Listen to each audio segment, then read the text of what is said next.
Shalom, selamat pagi Bapak Ibu Saudara sekalian ya. Kiranya damai sejahtera dan sukacita dari Tuhan terus melingkupi dalam kehidupan kita. Puji Tuhan, Bapak Ibu Saudara sekalian, mari kita bersama-sama berdoa. Terima kasih Tuhan, pada pagi hari ini kami bersama-sama mau belajar firman-Mu. Biarlah setiap firman-Mu yang kami baca, firman-Mu yang kami pelajari itu Tuhan menjadikan rema dalam kehidupan kami, untuk kami semakin hidup lebih baik lagi Tuhan. Terima kasih. Di dalam nama Tuhan Yesus, haleluya, amin. Puji Tuhan Bapak Ibu Saudara sekalian, pada pagi hari ini bacaan kita terambil di dalam kitab Amsal, haleluya. Kitab Amsal 18, kitab Amsal 18 ayat yang ke-12, di mana kitab Amsal ini ditulis oleh Raja Salomo. Permintaannya kepada Tuhan adalah hikmah, haleluya. Tinggi hati mendahului kehancuran, tetapi kerendahan hati mendahului kehormatan. Saya ulangi sekali lagi. Tinggi hati mendahului kehancuran, tetapi kerendahan hati mendahului kehormatan. Yang artinya adalah, kamu jadilah sombong, kamu jadilah rendah hati kalau kamu mau kehormatan, kalau kamu mau hancur. Puji Tuhan, pada pagi hari ini pembelajaran kita akan saya beri tema seperti tema gereja, yaitu kerendahan hati. Puji Tuhan. Bapak Ibu Saudara sekalian, waktu Raja Salomo menulis kitab Amsal ini, tentunya dia punya pengalaman dengan bapaknya, yaitu Bapak Daud. Ya. Bagaimana hidupnya, bagaimana kesetiaannya, bagaimana hubungannya kepada Tuhan dan loyalitas yang diberikan kepada Tuhan ya. Tetapi dari pengalaman-pengalaman yang dia lihat, yang dia dengar ya, sehingga waktu Tuhan menawarkan apa yang kau inginkan Salomo minta kebijaksanaan untuk memimpin bangsa Israel, di mana dia duduk sebagai seorang raja. Raja Salomo mengatakan, tinggi hati, kalau engkau menjadi pribadi yang tinggi hati, itu akan mendahului kehancuran. Ya, dalam satu pengertian, ya, tinggi hati mendahului kehancuran. Kalau kamu mau hancur, ya sombonglah. Kalau kamu mau hancur, ya anggap orang sekelilingmu itu tidak berarti. Kita banyak menemui, kita banyak melihat, ya. Terkadang orang tidak harus menjadi kaya dulu untuk menjadi pribadi yang tinggi hati, pribadi yang sombong. Biasanya kita itu sering mengonotasikan orang yang tinggi hati itu orang angkuh. Ya Bapak Ibu, orang yang tidak peduli dengan sekelilingnya, orang yang tidak bisa menerima saran dan kritik, orang yang egonya itu lebih dari yang lain. Dia ingin disanjung, dia ingin dinomorsatukan, dia ingin istilahnya, wah ini gua ya, tanpa kamu saya bisa, tanpa kamu tidak masalah. Seakan-akan dia hidup sendiri itu bisa ya. Padahal tidak mungkin orang itu akan hidup sendiri. Orang pasti membutuhkan satu sama lain ya. Nah, Raja Salomo mengatakan kehancuran. Kalau kehancuran itu akan datang dari sikap yang tinggi hati, dari sikap yang sombong. Ada beberapa hal yang menjadikan kita melihat bahwa orang itu tinggi hati, yaitu apa? Tidak peduli dengan orang lain, tidak membutuhkan saran dan kritik. Padahal saran dan kritik itu sangat penting sekali untuk memperbaiki segala kekurangan kita, untuk kembali kita mengevaluasi apa yang kurang dari diri kita. Tetapi orang yang sombong seringkali, kamu ngerti apa, kamu tahu apa. Betul Bapak Ibu? Merasa dirinya itu tahu segala-galanya dalam kehidupan ini. Padahal dalam setiap kehidupan, seseorang pasti perlu yang namanya saran-saran, nasihat-nasihat, teguran-teguran yang membuat dia lebih baik lagi ya. Lalu di sini dikatakan, tetapi kerendahan hati mendahului kehormatan. Kerendahan hati mendahului kehormatan. Kalau engkau ingin dihormati, kalau engkau ingin dihargai, maka jadilah pribadi yang rendah hati.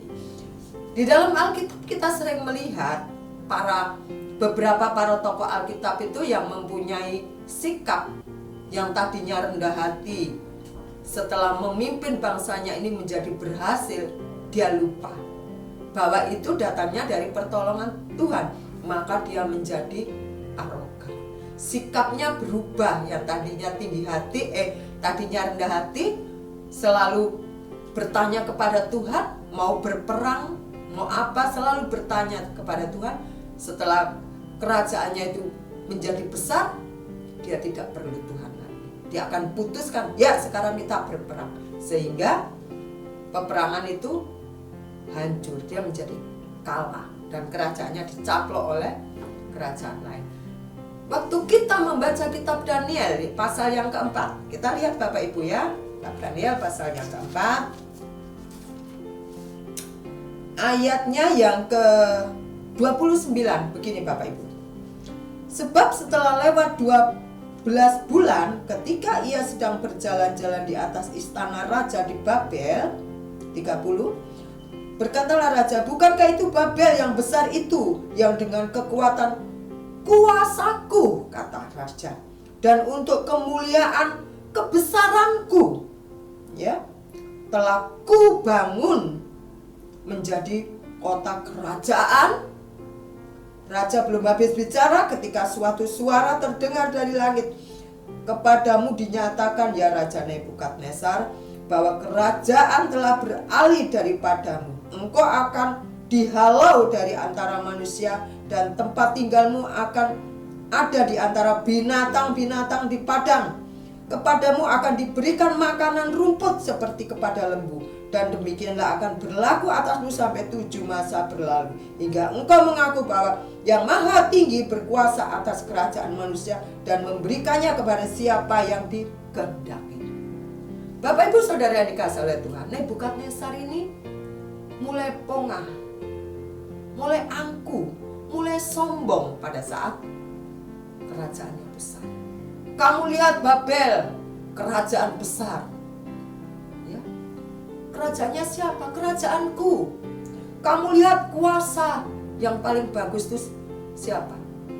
Yang paling dikdaya, kuasaku. Nebukadnezar sudah mau mengatakan aku, ya. Sehingga Tuhan mulai berbicara, engkau akan kuhalau, ya, dan makananmu rumput seperti lembu selama 7 masa. Ya. Setelah 7 masa berlalu, Nebukadnezar menjadi sadar bahwa yang maha tinggi itu hanya Tuhan, tidak ada yang lain. Dia baru sadar dan dia baru mengakui bahwa dia tidak ada apa-apanya. Nah, Nebukadnezar ini menjadi contoh dalam kehidupan kita. Ya. Mungkin kita menganggap orang lain itu nggak ada artinya dibanding kita. Mungkin kita pernah menyepelekan orang. Mungkin kita pernah menganggap bahwa dia itu tidak apa-apanya dibandingkan kita. Kita menjadi ingat, kita menjadi sadar bahwa kita ini sama, satu sama lain sama. Kita ada kekurangan, ada kelebihan. Orang lain juga begitu, ada kekurangan dan kelebihan. Tetapi firman Tuhan jelas mengatakan, Tuhan Yesus juga mengajarkan kepada kita, memberikan teladan kepada kita untuk kita menjadi pribadi yang rendah hati. Apa yang dilakukan oleh Tuhan Yesus? Tuhan Yesus mau membasuh kaki murid-muridnya. Kalau dipikir dia guru, dia rabi, tetapi mau dia duduk di bawah, lalu dia basuh kaki murid-muridnya. Bukankah itu teladan yang diberikan Tuhan Yesus kepada kita? Bahwa kita diharapkan menjadi pribadi yang rendah hati. Anak-anaknya, murid-muridnya, pengikut Kristus harus juga meneladani seperti guru kita, seperti Bapa kita, yaitu Tuhan Yesus. Bapak Ibu Saudara yang dikasihi oleh Tuhan, pada pagi hari ini yang kita pelajari adalah seperti tadi Amsal katakan, Amsal 18 ayat 12 tadi, tentunya tidak ada di antara kita ingin menjadi pribadi yang hancur. Kita juga tidak ingin kehidupan kita itu menjadi berantakan karena sikap kita, karena pilihan kita yang salah. Tetapi pada pagi hari ini indahnya Bapak Ibu Saudara sekalian adalah mari bersama-sama kita meneladani guru kita meneladani Tuhan kita meneladani Bapa kita Tuhan Yesus. Dia mempunyai kepribadian yang sangat luar biasa, rendah hati. Tidak ada salahnya, tidak ada ruginya. Bahkan Alkitab mengatakan di sini, kerendahan hati mendahului kehormatan. Dan saya percaya setiap kita ingin menjadi pribadi yang rendah hati. Amin. Puji Tuhan. Bapak Ibu Saudara yang dikasihi oleh Tuhan, pada pagi hari ini mari tentunya kita bersama-sama belajar. Bersama-sama, sekali lagi saya katakan, kita belajar. Tidak ada yang lebih hebat di antara kita kecuali Tuhan Yesus. Tidak ada yang lebih pintar di antara kita kecuali Sang Maha Kuasa, yaitu Tuhan Yesus. Kecuali Dia yang maha segalanya ya. Oleh karena itu kita diingatkan lagi, kita tidak ada apa-apanya. Kita berasal dari debu, akan kembali menjadi debu. Tidak ada yang bisa kita bawa. Harta, titel kita, jabatan kita tidak bisa bawa waktu kita harus bertemu, mempertanggungjawabkan kehidupan kita kepada Tuhan nantinya. Oleh karena itu mari bersama-sama Bapak Ibu, satu sama lain kita mengingatkan apabila kita mendapati diri kita dikoreksi oleh orang lain, kita berterima kasih karena kita tahu tujuannya adalah baik untuk kita, agar kita menjadi pribadi yang lebih baik lagi. Puji Tuhan. Mari kita berdoa bersama-sama.